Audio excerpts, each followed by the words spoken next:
Bonjour à toutes, bonjour à tous. Bienvenue sur ce live direct Voix professionnelle. Je me présente, Agnès. Je travaille sur la déclinaison de la politique académique. Bonjour Michel. Bonjour Michel, moi je suis conseiller de la rectrice en charge de la voie professionnelle. Et on a avec nous Abigail. Abigail, si tu veux bien te présenter. Bonjour, je m'appelle Abigail Bonneton et je suis en première MSPC au lycée Ferdinand Buisson à Voiron. Merci Abigail. Je te Merci laisse Abigail. la parole, pardon. Oui, nous allons parler de la voie professionnelle ensemble aujourd'hui. Peut-être déjà pour distinguer ce qu'est la voie professionnelle de la voie générale et technologique. Lorsque je termine mes années de collège et que je poursuivre ma scolarité, eh bien, soit je vais en seconde générale et technologique, soit je peux aller en voie professionnelle. Et dans la voie professionnelle, eh bien, je peux effectuer un baccalauréat professionnel derrière lequel je peux poursuivre mes études en BTS notamment, où je peux aussi m'insérer directement dans le monde du travail. Je peux aussi choisir des études plus courtes pour m'insérer assez rapidement dans le monde du travail avec un CAP. Ce qui distingue aussi la voie professionnelle de la voie générale et technologique, c'est vraiment le caractère professionnalisant. C'est-à-dire que lorsque je suis en classe, eh bien, je passe la moitié de mon temps en enseignement général, mais aussi la moitié de mon temps en enseignement professionnel, dans des ateliers avec du matériel professionnel. Et puis, je passe également du temps en entreprise, mais nous y reviendrons, Michel. Est-ce que tu peux nous parler, Michel, des différents métiers qui sont accessibles par le biais de la voie professionnelle?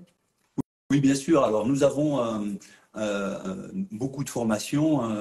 Agnès vient d'évoquer des formations de CAP. On a plus de 200 spécialités de CAP, donc ce qui laisse la possibilité de poursuivre sur cette voie, quels que soient les métiers, que ce soit sur les métiers boulanger, pâtissier, les métiers du bâtiment, carreleur, des métiers aussi de l'industrie, autour du décolletage, autour de l'électricité. On a plus de 80 spécialités de baccalauréat professionnel aussi, sur des métiers de l'accueil, des métiers de la vente et aussi d'autres métiers industriels, bâtiments, et toute une palette aussi de BTS qui permettent aussi aux jeunes qui le souhaitent de poursuivre leur scolarité. Donc voilà ce que l'on peut dire. Donc vous pouvez et vous aurez de quoi choisir les métiers qui vous conviennent et les formations qui vous conviennent. On aura l'occasion d'échanger tout à l'heure, mais effectivement, voilà, une possibilité importante. Et ce qui réunit ces formations professionnelles, c'est le temps que vous allez passer, que vous pouvez passer en entreprise, que ce soit en CAP, en bac pro ou en BTS. Merci Michel. Voilà, tous les auditeurs de ce live pourront poser toutes les questions qu'ils le souhaitent pour avoir davantage de détails juste après nos interventions. Peut-être on peut parler également des périodes… Et oui, des périodes en entreprise, ce que j'indiquais, effectivement, on a un nombre de périodes importantes. Tu peux peut-être les détailler. C'est ce qui distingue la formation professionnelle de la voie technologique et de la voie générale. Oui, c'est ça, Michel. Quand un élève est dans un lycée professionnel ou dans une section professionnelle d'un lycée polyvalent, s'il suit un parcours de baccalauréat professionnel, sur ces 3 années de formation, il va aller 22 semaines en stage. Alors, on appelle ça des périodes de formation en milieu professionnel, simplement pour expliquer la différence entre le stage de découverte de troisième et puis un temps de formation vraiment spécifique avec un tuteur en entreprise. Et lorsque vous êtes engagé dans un CAP, sur les 2 années de vos formations, vous allez avoir 12 à 14 semaines de stage répartis sur les 2 années. Peut-être tu as entendu parler de la réforme des lycées professionnels, Michel. Bien sûr, grande réforme, importante, des enjeux colossaux. Donc voilà, il faut s'emparer de ça. Donc en fait, depuis la mise en place de cette réforme, les élèves bénéficient de ce qu'on appelle une allocation de PFMP. C'est-à-dire qu'à chaque semaine de stage réalisé, ils perçoivent un montant, on va dire une rémunération, mais je vais plutôt appeler ça une allocation. Et c'est ce qui va être aussi quelque chose de gratifiant dans le parcours de la voie professionnelle. Donc je redis, la PFMP, la période de formation en milieu professionnel, c'est le stage. Mais pourquoi on l'appelle? Elle porte bien son nom, puisque on apprend en entreprise avec un tuteur. On a également, avec cette réforme des lycées professionnels, une nouvelle entrée dans les lycées professionnels, puisqu'aujourd'hui, dans chaque lycée professionnel, on a un bureau des entreprises. Et là, ça peut vraiment permettre d'aider les élèves à avoir une facilité pour rechercher des stages en entreprise qui sont encore mieux que ceux que l'on a d'aujourd'hui. Si on parle un petit peu, Michel, de la poursuite des études, enfin de la poursuite que l'élève peut faire après son diplôme, est-ce que tu peux nous en parler? Oui, bien sûr. Alors effectivement, comme tu l'as dit, vous avez la possibilité de choisir à la sortie du collège soit une formation très courte de 2 ans de CAP, soit une formation de baccalauréat professionnel. Maintenant, c'est pas parce que vous vous inscrivez sur un CAP que vous ne pouvez pas poursuivre vos études. Vous avez la possibilité à la suite du CAP de pouvoir intégrer un baccalauréat professionnel en classe de première. Donc, ça vous offre ainsi des possibilités. Soit vous choisissez le statut d'élève, vous poursuivez un bac pro sur le statut d'élève, soit vous pouvez aussi choisir le statut d'apprenti qui offre, il faut le dire aussi, la possibilité d'être rémunéré et puis ça favorise aussi votre insertion professionnelle. Mais les études ne s'arrêtent pas là. Quand vous êtes en bac pro, vous pouvez poursuivre sur un BTS, donc 2 ans après le bac, pour avoir encore plus de compétences, encore plus pointues, pour être technicien supérieur et pour pouvoir élargir la possibilité d'insertion sur des métiers plus larges. Et pour celles et ceux, si vous souhaitez encore aller plus loin, vous pouvez poursuivre après le BTS sur des écoles d'ingénieurs ou intégrer une université sur une formation spécifique de type master. Donc voilà, la voie professionnelle, c'est une insertion rapide sur des métiers en CAP et en bac pro, mais après, vous pouvez aussi poursuivre. Voilà, après, on pourra évoquer les métiers. Il y aura peut-être des questions sur les filières qui attirent le plus, les filières qui insèrent le plus. Donc, on sera en capacité d'y répondre. Merci beaucoup, Michel. On va laisser la parole à Abigail maintenant. Abigail, si tu veux bien nous rejoindre et puis nous parler un petit peu de ton parcours, on se permettra d'échanger avec toi. Je veux bien. J'ai fait un collège classique, donc j'ai fait une troisième en général. Je suis pas allée en prépa prof. Et après, du coup, je suis allée au lycée en seconde professionnelle pour faire un bac professionnel en maintenance, donc MSPC, donc la maintenance de systèmes de production connectés. Et j'ai choisi du coup le lycée Lamnat Ferdinand-Buisson parce qu'il est bien et qu'il est à côté de chez moi. Et voilà. Bien, et qu'est-ce qui t'attire dans la maintenance? Bon, on a eu la chance de te voir au lycée, puisqu'on est dans la semaine des lycées professionnels. Donc, on a eu l'occasion de visiter ton établissement avec Madame la rectrice. Et voilà, tu es quelqu'un de très active et de très engagé dans ta formation. Voilà, tu nous as communiqué ta passion. Tu as échangé avec nous autour de ce robot. Qu'est-ce qui t'intéresse dans la maintenance? Je pense que c'est le fait de toucher un peu à tout et de pas toujours faire une seule chose, de se déplacer, d'avoir de nouveaux problèmes et de nouvelles solutions à trouver, par exemple. Et vraiment de faire tout, en fait.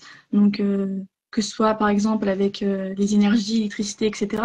ou tout que de la mécanique, en fait. C'est vraiment toucher à tout et de pas être enfermé aussi. D'accord. Quand tu dis toucher à tout, pour les autres élèves qui sont en train de te regarder et t'écouter, voilà, la maintenance, c'est quoi? C'est des machines, c'est ça? Des machines qui tombent en panne? Parce que ça arrive aussi. Et quelle est ta mission alors? En fait, quand il y aura une panne ou un problème, donc le but de la maintenance, c'est de régler ce problème. Donc, si c'est cassé, réparer ou commander une nouvelle pièce ou trouver des solutions provisoires aussi, parce que des fois, on peut pas mettre en arrêt toute une production. Donc, des fois, il faut trouver des solutions temporaires avant de pouvoir en trouver une définitive. Voilà. D'accord, c'est bien. Alors, merci. Alors, pour illustrer, voilà, on parle de maintenance. Abigail vient de nous dire, quand il y a quelque chose qui s'arrête, parfois, il faut trouver des solutions. Ben oui, si demain, vous êtes dans une entreprise qui produit, je sais pas moi, qui produit des sirops, qui produit des médicaments ou qui a une autre production, effectivement, vous, en tant que client, vous attendez que le sirop soit livré dans votre magasin et la chaîne ne peut pas s'arrêter, donc il faut trouver des situations, des solutions. C'est ça, Abigail, c'est ça, c'est trouver des dépannages temporaires. Pas forcément temporaire, ça peut être aussi sur le long terme. Ça dépend de ce qu'on a au moment de la panne, en fait. Vraiment. Voilà, Parce donc que ça peut être une solution temporaire. Derrière, on commande une pièce et après, mm, on a quelque chose de plus définitif, c'est ça? bah, ça dépend vraiment de la situation, en fait. Ça peut être soit ce que vous venez de dire, soit on a ce qu'il nous faut maintenant, ou ça, tout simplement c'est un dysfonctionnement aussi, donc pas besoin de changer quelque chose, ou rien n'est cassé. Merci Abigail. Est-ce que tu peux nous parler un petit peu de ce que les stages t'apportent et comment ils se déroulent pour toi? Alors les stages, du coup, bah, en seconde, on en a un gros stage donc de 8 semaines, et cette année, j'en ai deux de 4 semaines. Et les stages, ça apporte d'une de l'expérience pour commencer, de deux pour avoir la vie en entreprise aussi, pour savoir si ça peut nous plaire sur le long terme dans les années prochaines en entreprise de faire, de continuer ce qu'on fait ou si on doit par exemple faire une passerelle ou plus tard se spécialiser dans autre chose, pardon. Et du coup, ça apprend aussi plein de vocabulaire, de choses, de techniques qu'on n'a pas forcément le temps d'apprendre en cours en fait. Et ça complémente vraiment, je trouve. Et est-ce que tu sais si tu es évalué pendant ces stages? En seconde, donc notre prof avait pris la décision de pas nous évaluer, de juste que nous demander un rapport journalier, donc de marquer ce qu'on faisait tous les jours. Cette année, on est évalué et du coup, ça sera sur un rapport de stage. Donc il faudra qu'on fasse à l'écrit ce qu'on a fait, présenter l'entreprise et plein d'autres points en fait. Et on sera évalué par contre là. C'est vraiment intéressant ce que tu nous dis, Abigail, puisque en effet, c'est une des caractéristiques de la voie professionnelle, c'est-à-dire que tout ce qu'on acquiert en entreprise ou au lycée, voilà, on développe des compétences et on est évalué sur ces compétences qui sont acquises dans les deux moments de la formation. On peut parler aussi un peu du contrôle en cours de formation, qui est vraiment quelque chose important dans la voie professionnelle, c'est-à-dire que les élèves sont évalués au fur et à mesure de leur parcours. On dit ils sont évalués quand ils sont prêts. Et je pense que tu connais un petit peu ça. Tu peux nous en parler? Et comment tu le vis? D'être évalué? Oui, Ah, c'est stressant. C'est vraiment, en fait, en fait, on n'est pas vraiment évalué sur ce qu'on va faire parce que, en soi, les profs sont pas avec nous. Donc, tu c'est parles de vraiment ce qu'on va l'entreprise là. Ah oui, pardon. Oui, oui. Et donc, l'entreprise, elle, bah, en fait, regarde ce qu'on fait, etc. Et puis après, il y a une feuille avec des compétences, en fait, tout simplement. Et marqué si on a fait ça en autonomie, si on l'a pas fait, si bah, ça s'est mal passé, si on n'était pas concentré, si on avait des retards. Et donc, en fait, ils doivent tout noter sur des feuilles. Et après, ils donnent à nos professeurs. Et ça leur fait un compte-rendu du point de vue de nos tuteurs, en fait. D'accord. Donc on peut dire que le tuteur participe aussi, il contribue aussi à l'évaluation que tu vas avoir durant tes années de baccalauréat professionnel. Est-ce que tu sais déjà ce que tu veux faire après ton bac pro? Bah, j'y réfléchis, mais j'y réfléchis encore, en fait. Soit je continue dans la maintenance, donc ce serait plus BTS, voire licence. Soit cette fois-ci, je pars plus du côté de l'école d'ingénieur. Donc à ce moment, c'est soit une prépa pro, soit j'en avais parlé avec une dame qui était venue la semaine dernière, un BUT, et après une école d'ingé. D'accord, donc voilà, ça tombe bien, puisqu'on parlait tout à l'heure de la poursuite d'études. Bah, tu en es une illustration, voilà, tu es en bac professionnel, tu pourrais très bien demain t'insérer dans une entreprise, mais tu choisis effectivement de poursuivre. Maintenant, reste à savoir pour toi si tu poursuis sur une formation ou l'autre. On va peut-être Mm. revenir après avec toi, mais on va peut-être prendre les questions et puis il y en a une sur laquelle on va pouvoir répondre, mais on va peut-être te la poser, Abigail. Il y a une question certainement d'un élève qui dit de combien sont les allocations? Est-ce que tu sais combien est l'allocation qui t'est versée quand tu es en stage? Alors, je vais pas dire de bêtises, hein. Je crois qu'en seconde, c'est...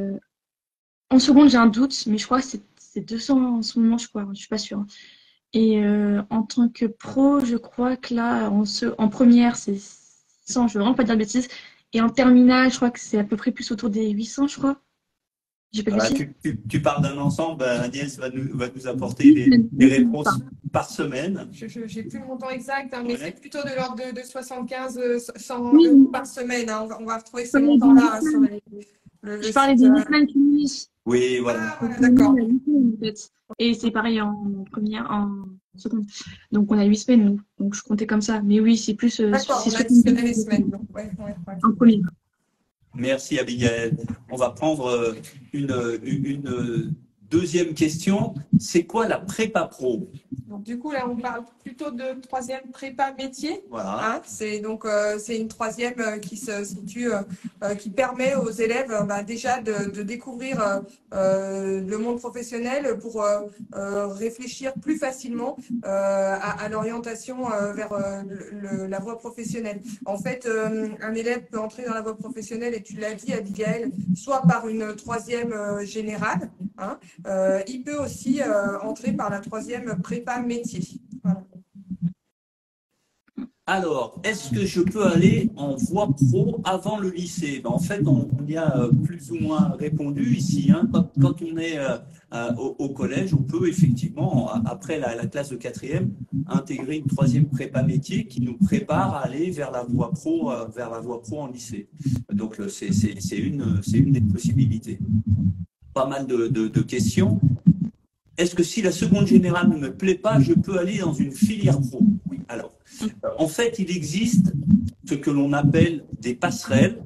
Je ne sais pas si c'est le bon terme, parce que parfois on dit que les passerelles, c'est parfois un peu instable. Là, ce sont des passerelles qui sont solides. Donc, on a des passerelles entre la voie pro et la voie générale et technologique.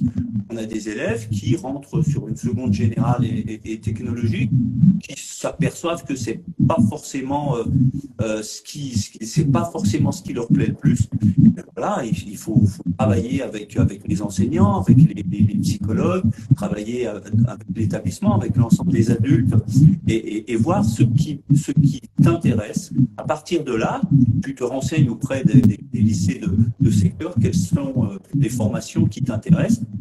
Et tu peux effectivement passer d'une seconde générale à une première bac pro en fonction de tes appétences, en fonction des places disponibles. Et d'un autre côté aussi, on peut rentrer en voie professionnelle et s'apercevoir que, au final, ce qui m'intéresse le plus, c'est peut-être plus de travailler en cours, d'approfondir les connaissances, et finalement, voilà, je peux aussi retourner en voie générale et technologique. Donc c'est ça la passerelle, et c'est la souplesse que nous permet notre système. Il faut pas se laisser faut pas se laisser enfermer sur les choix que l'on fait.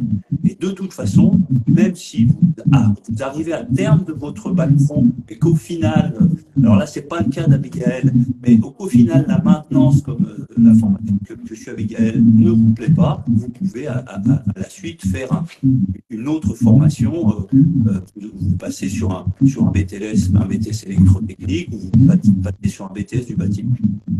Voilà. Après, pour compléter ou rebondir sur ton propos, Michel, bien sûr, voilà, toutes ces passerelles, c'est intéressant, hein, c'est une vraie possibilité pour l'élève, parce qu'il peut changer et il a une solution. Tu l'as dit, hein, on a une condition de place vacante, c'est-à-dire est-ce qu'il restera une place en première professionnelle si j'ai suivi ma seconde générale et technologique et que finalement je m'engage dans la voie professionnelle.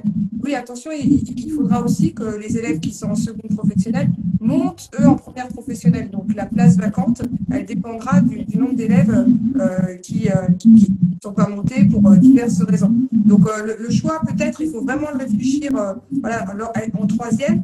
Est-ce que je tente une seconde générale et technologique parce que je n'ai pas envie d'aller en professionnel tout de suite, mais que quand même j'irai après? Ça se réfléchit. Parce que quel que soit le parcours, quel que soit le choix, ça se travaille. Et là, vous êtes au bon moment, au bon endroit, c'est-à-dire qu'on est en décembre et c'est maintenant qu'on prépare. Donc, ça veut dire que si on va se diriger vers la voie professionnelle, on travaille dès aujourd'hui. On n'attend pas le dernier moment, on n'attend pas le dernier conseil de classe. Et puis comme ça nous permet d'aller voir tout ce qui se fait dans tous les établissements de l'académie. Parfois, il y a un baccalauréat professionnel ou un CAP à proximité de chez soi, mais finalement, c'est peut-être pas celui du métier vers lequel on a envie d'aller. Donc, les passerelles, c'est super intéressant, c'est vraiment une possibilité, mais n'oubliez pas qu'un parcours, voilà, ça se travaille aussi, et que tenter la seconde avec presque une certitude qu'on va revenir en derrière, je ne sais pas si c'est la meilleure solution dessus. De me permettre. Est-ce qu'on prend une autre question, Michel? Alors, est-ce que si je fais un CAP, je peux faire une seconde pro par la suite? Alors, quand on fait un CAP, en général, à la suite du CAP, on intègre plutôt une première plutôt qu'une seconde, parce qu'on considère que vous avez acquis des compétences. Je vais prendre un exemple. Vous avez fait un CAP boulanger-pâtissier, ce qui nous met un peu en étiquette 7 heures. Vous voulez poursuivre en bac pro, vous allez intégrer, s'il y a de la place, mais une première directement. Donc, vous avez fait votre CAP en 2 ans, vous avez votre CAP et vous intégrez une classe de première. Donc, voilà, vous faites votre première et votre terminale et vous avez votre bac pro. Voilà un peu l'idée. Donc, on ne repasse pas en seconde, mais on passe directement en classe de première. Et ça, c'est intéressant, parce que c'est vrai que pendant le parcours, on est peut-être parti avec l'idée à la sortie de la troisième. On a fait sa première année de CAP, puis en fait, les choses évoluent. Et là, Abigail, tout à l'heure, elle nous a parlé d'ingénieur. Donc, c'est vrai que le parcours, ça se construit année après année. Et du coup, on peut changer d'objectif au fur et à mesure. On a une question, oui, alors là, je vais me retourner vers toi, Abigail, et puis tu vas peut-être apporter une partie de la réponse. Comment je peux trouver des formations? Comment je peux trouver une formation? Abigail, toi, comment est-ce que tu as choisi cette formation? Comment tu en as eu connaissance? J'ai choisi cette formation parce qu'en fait, grâce au stage de troisième, quand j'allais faire mon stage de troisième, en fait, j'ai fait tous les services de l'entreprise et il y en avait un qui me plaisait bien, donc la maintenance. Et c'est là où mon père travaille aussi. Donc, ça a été facile de trouver. Après, il a juste fallu trouver le nom de la formation qui correspond sur Internet, par exemple. Et après, regarder si dans les lycées aux alentours, il y a en fait des formations qui vont avec. Merci. Et ton lycée, il est plutôt loin de chez toi, ou tu es interne, tu es externe, demi-pensionnaire? Moi, il est à 20 minutes à pied, 5 minutes en bus. D'accord. Bien. Alors, pour répondre d'une façon un peu plus générale, alors pour trouver les formations, alors soit vous avez une idée précise de ce que vous voulez faire. Effectivement, là, on va sur le site de l'ONICEP, par exemple. Vous savez que vous voulez faire un bac professionnel maintenance des systèmes, comme Abigail. Eh ben, vous allez chercher sur l'ONICEP où est-ce que se trouve la formation au plus proche de chez vous, par exemple. Ou autrement, vous avez peu d'idées, et ça, j'avais pas effectivement forcément de réflexe, mais le stage de troisième, bien entendu, peut vous permettre, si vous découvrez plusieurs services de l'entreprise, de trouver un métier derrière la formation qu'il y a. Et après, vous avez un tas de forums des métiers. Vous avez le Mondial des métiers qui est organisé sur Lyon, qui est un véritable, un immense salon où vous découvrez les métiers et les formations qui conduisent à ces métiers. Et vous avez sur l'ensemble des départements et parfois sur certaines villes des forums des métiers. Donc, il ne faut pas hésiter à aller voir dans ces forums de façon à découvrir les différents métiers. Et puis, faites-vous aider par l'équipe éducative, hein, par vos enseignants, professeurs principaux, par les CPE, par les conseillers psychologues. Voilà, donc il y a un ensemble d'adultes qui peuvent vous aider là-dessus. Et puis on peut tester un peu aussi, c'est-à-dire que je peux demander à effectuer un mini-stage dans un lycée. Donc, c'est-à-dire que je peux aller passer une demi-journée ou une journée dans un lycée professionnel. Donc ça, je demande à l'équipe, à mon professeur principal, et puis le collège va solliciter le lycée professionnel qui pourra vous accueillir. On a aussi un moment qui est très important, c'est le moment des portes ouvertes dans les établissements. Et là, vous pouvez aller visiter les ateliers, donc vous pouvez aller voir plusieurs formations, rencontrer des élèves aussi, ça c'est vraiment intéressant. Aujourd'hui, je sais que les élèves s'échangent leurs coordonnées pour pouvoir se poser des questions et pour préparer l'année suivante. Donc ça, c'est super de rencontrer les élèves sur place. Donc voilà, il y a la semaine des lycées professionnels cette semaine, mais on a aussi toute l'année la possibilité d'aller voir un petit peu ce qui se fait dans les différents établissements. Donc comment je peux trouver une formation? Donc on a dit l'ONICEP, on a dit le stage de troisième va m'aider, on a dit les mini-stages, on a dit les portes ouvertes. Voilà. Voilà, il y a pas mal de possibilités. Il y a une question où on lui dit comment est réparti le temps entre pratique et cours. Alors, en fait, tu l'as dit tout à l'heure, en fonction des formations, on a voilà, entre 6 et 10 semaines, si on fait assez général, entre 6 et 10 semaines de stage, de formation en entreprise par an. Donc voilà, on dit qu'une année, c'est 36 semaines. Donc voilà, vous avez entre 20 et 30% du temps qui est passé dans l'entreprise. Et puis entre cours de pratique et cours d'enseignement général, c'est peut-être aussi cette question-là. Est-ce que tu peux nous dire? Alors voilà, pareil, d'une façon générale, on a à peu près la moitié de cours d'enseignement général et la moitié de cours d'enseignement professionnel. Donc que ce soit de la technologie ou comme Abigail nous l'a montré quand on était allé à la voir, voilà, des cours sur ce qu'on appelle un plateau technique, où là vous avez un ensemble pour Abigail, un ensemble de machines qui est là à dépanner. Alors, est-ce que si j'ai un BTS, j'aurai un accès aux écoles d'ingé?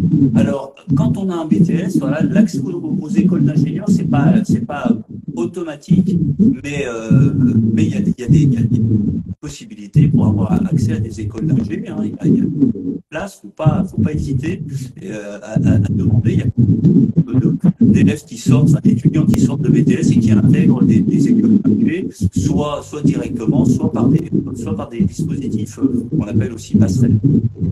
Aujourd'hui, en fait, on a vraiment des formations supérieures qui adaptent, qui adaptent leur pédagogie aux sortants de lycéens professionnels. Abigail, bien entendu, on te laisse contribuer. Non, mais c'est juste qu'il y avait une question plutôt intéressante. C'était comment choisir entre la générale et la pro. Je trouvais que c'était vraiment intéressant parce que c'est vrai que c'est compliqué au début. Et toi, tu peux déjà avancer une réponse? Bien sûr. Moi, je dirais que c'est si tu sais quoi faire comme métier, tu regardes si tu peux y accéder par une pro et si c'est bien. Si tu peux y accéder par une pro et que tu as envie de faire une pro, t'en fais une. Et aussi, s'il n'y en a pas, il faut passer par la générale du coup. Et aussi la générale, je pense qu'il faut aussi avoir l'envie surtout et pouvoir avoir confiance en soi aussi, je trouve, parce que la générale, c'est pas du tout le même niveau qu'en pro. Si on n'a pas confiance en soi et qu'on pense qu'on va pas réussir, à ce moment, il faut vraiment prendre la décision d'aller en pro, en fait. Parce que ça sert à rien de gâcher des années pour au final y retourner en pro. Parce que la générale, il faut vraiment s'en sentir capable, je pense, parce que tu peux vite te retrouver à la ramasse, je pense, quand même. Je pense, personnellement. Après, j'en sais rien. Donc, ton ressenti à toi, c'était ça. Et donc, en effet, lorsqu'on s'engage en seconde générale, on part sur des études qui vont être un minima de 3 années, un minima. On peut aussi, quand on est en seconde générale et technologie, en fin d'année de seconde, s'orienter vers l'une ou l'autre des deux. Et là, en technologie, on a aussi des filières qui sont intéressantes dans les choix d'orientation. Mais là, vraiment, la différence, et tu l'as relevé, voilà, le professionnel, il y a une autre pédagogie. Il y a une pédagogie qui est une pédagogie de projet, il y a une pédagogie qui est d'accompagnement, puisqu'on a plusieurs modules d'accompagnement dans ta semaine de scolarité. Et donc, voilà, c'est aussi une façon d'être élève en lycée professionnel. Alors, il y en a une question sur la dernière, avant de se quitter. Abigail, tu voulais rajouter quelque chose? C'est juste bien demander c'est quoi une générale technologique et même moi, je ne saurais pas quoi lui répondre. Et elle a demandé plusieurs fois, la personne. D'accord. Alors, une seconde. Alors, on fait l'élève, quand tu es élève, soit tu choisis une seconde professionnelle, soit une seconde générale et technologique. La seconde, elle est commune, hein, tous les enseignements sont communs. Et à la suite, soit on va sur une première générale avec des enseignements généraux, soit sur une première technologique. Alors, on ne va pas tout détailler. Une première technologique pour vous expliquer, on est entre le professionnel et le général. On aborde déjà la notion de sciences industrielles, on on aborde les sciences liées à l'industrie, au bâtiment ou au secteur tertiaire, le management, la gestion, etc. Donc, c'est à mi-chemin, on va dire, pour faire simple, entre la voie pro et la voie générale. Et on avait une question, comment faire en sorte que mon dossier soit remarqué pour être sûr d'intégrer une formation pro? Alors là, on est sur un système assez classique. On se base sur vos résultats, sur le résultat de vos résultats scolaires de troisième. Et puis, il y a aussi toute une démarche que vous devez faire auprès des lycées professionnels. Tu as parlé tout à l'heure, Agnès, des mini-stages. Allez voir les lycées professionnels, n'hésitez pas soit à faire un mini-stage, soit à vous rendre dans l'établissement avec vos parents ou tout seul pour découvrir des métiers et faire savoir que vous avez envie d'intégrer une voie professionnelle. Et on peut faire plusieurs vœux, hein. Bien sûr. On peut aussi réfléchir à postuler dans plusieurs lycées professionnels et peut-être envisager un internat, envisager une mobilité. Et ça se prépare, tout ça, ça se prépare. Voilà. On arrive, c'est la dernière question, c'est frustrant, hein, mais voilà, on arrive à la fin de ce live. Un grand merci à Biel d'avoir accepté voilà, de partager un petit peu avec nous ce moment. Un grand merci à tous de vous être connectés. On vous retrouvera sur le prochain live, non pas dans 15 jours, mais en janvier, hein, sur une autre thématique. Et puis, vous pouvez nous retrouver hein, sur le replay sur YouTube. Merci, bonne soirée et à bientôt. Au revoir.